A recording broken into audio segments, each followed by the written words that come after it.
Are you active in the Cajun community today? If so, tell me your contribution to the culture. Not a whole lot. Other than playing dances. I guess shame on me. I'm not big into jam sessions. Never was. I shy away from them as much as I possibly can. It's just jam session just never did. It's not for you. Just not for me. Now, Yeah. I've had to participate in them because it was part of my scheduling whenever I played for Folk Roots or the West Virginia in Augusta. But just to say that I'm leaving home to go like the Cajun Country Lounge for a jam session ain't happening. I don't blame you. I'm not really a big fan of jam sessions myself. And I think, honestly, they have there's a helpful purpose and service for young, budding musicians. Yep. But I'm not there. Yeah. You know, Hey, that's okay. I'm not there. And I guess shame on me. I ought to show up and maybe show what I can. But there's also a little bit of musician intimidation. I'll show up there and I'll play, and hear this poor fella. He ain't been playing but 6 months. You think he wants to play his tune after I just got through playing? Yeah. So there's a little bit of intimidation, and it's not meaningful. It's just you gotta I hate to call myself a professional, but the guys that have been given the gift to really be able to play have to really think twice before they get into jam sessions. The jam session isn't about you. Yeah. The jam session is about the other guys that can't play and they want to learn. Yeah. So it's a good excuse for me not to. Yeah, I was about to say, if you don't like playing that kind of stuff, then it's an excuse to stay at the house. If it's part of the contract when I'm playing for Folk Roots or like in West Virginia, I'm gonna do it, and I'm gonna do my best to be helpful. But like I said, to leave here and go to Cajuns or the Unis ain't happening. Yeah, sounds good. No matter how much beer they offer me, or turtle sauce because they might have cooking in the back. So I got another question for you. What are your thoughts on the future of the Cajun culture?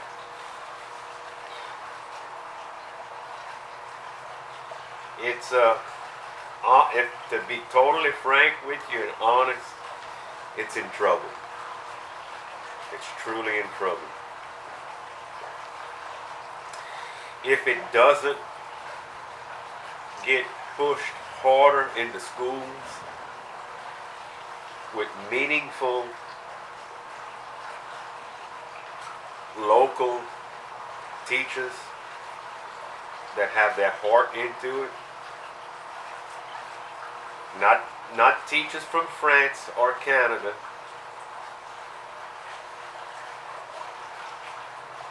Louisiana teachers. Yeah. That's got the Louisiana heart and spirit and the language and the lingo and the behind it to really teach. Granted, probably few and far between. But you know what? I know there's some out there. And I think it was a grave mistake 35, 40 years ago to not introduce this that many years ago. Yeah. Would be so well more. We'd have a little bit longer lifespan had it been done 35, 40, 50 years ago. Yep. Yep. Now it's about to the breaking point of, I hate to say it, freaking distinction. I would have to say so. Yeah. Sadly. It's that bad. I know. My generation my class, and maybe a couple of classes after me that graduated from Church Point High were probably some of the last ones that were just a handful of us now that were truly bilingual kids. I'm talking like me. Very, very few from Church Point. The kids I'm talking about came from Reshore. Yeah. From that Reshore Baptist Academy area back then. Anything that could pull out of more water and get to Church Point High. I don't know exactly how many there would have been back in the day. Possibly as many as, I'm going to push it to 20. And then we talking 1977 here. Yeah. So that's how weak it was then. See, you can only imagine now. It's pretty weak. Yeah, you can only imagine now. Especially with our generation of people. Because I mean, I went 9 years to Catholic school in Church Point, and honestly, I was the only one that could relatively speak a little French. Now, you flip that around and go at the same time period, if you'd have brought that situation to Richard, it blew your mind away. It was all French speakers. Not all, but a lot. Yeah. A lot. No, there wasn't a lot of them, but there was a lot of them young boys and girls. Yeah. Yeah, it's not so much that way anymore. Oh. I know a couple people that are in the French immersion program at Paulbrook, but they're teaching them the French, Parisian French. And God bless you again. And it's a start, but I think that this start is going to be the end, possibly. Because I mean, French could is. Could be. Yeah. It's I don't know. Do you think? It's very scary. Do you think it can be saved?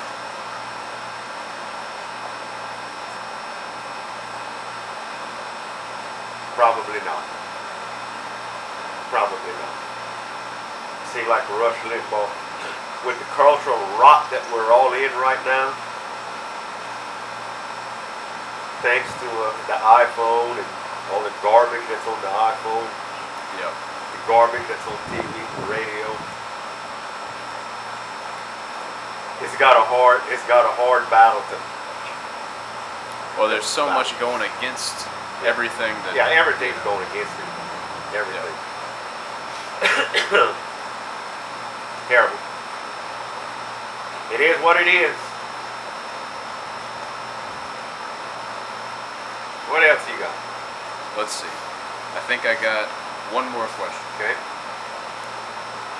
Is there anything else you would like to add to close the interview? Anything I'd like to add? Just a thought, something for the young people maybe, something that you want people to know. Well,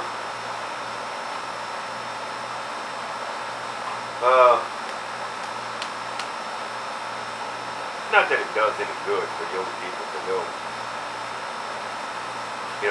My message mainly, this interview's about the music. My main message goes towards young musicians, not just accordion players. Young, whatever you play.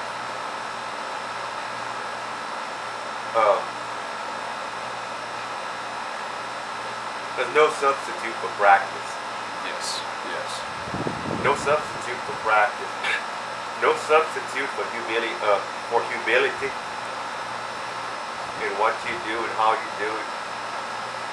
No substitute for being grateful if you're lucky enough to be one of the few that can really play that, and it's not it's not because you can play, it's because the good Lord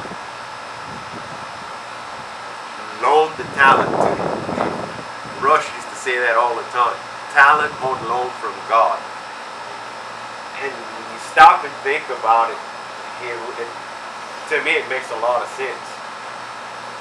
We're not given all the same amount of talent, but for those like me, Jason Frog,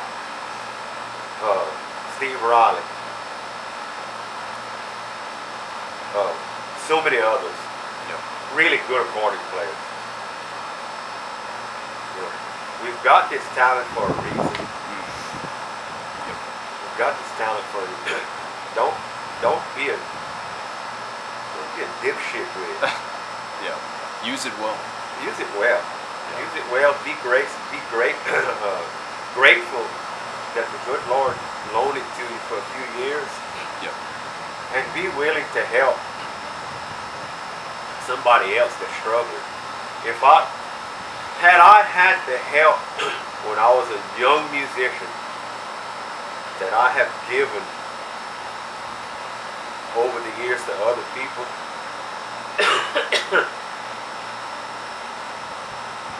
I think it would have allowed me to be a better musician.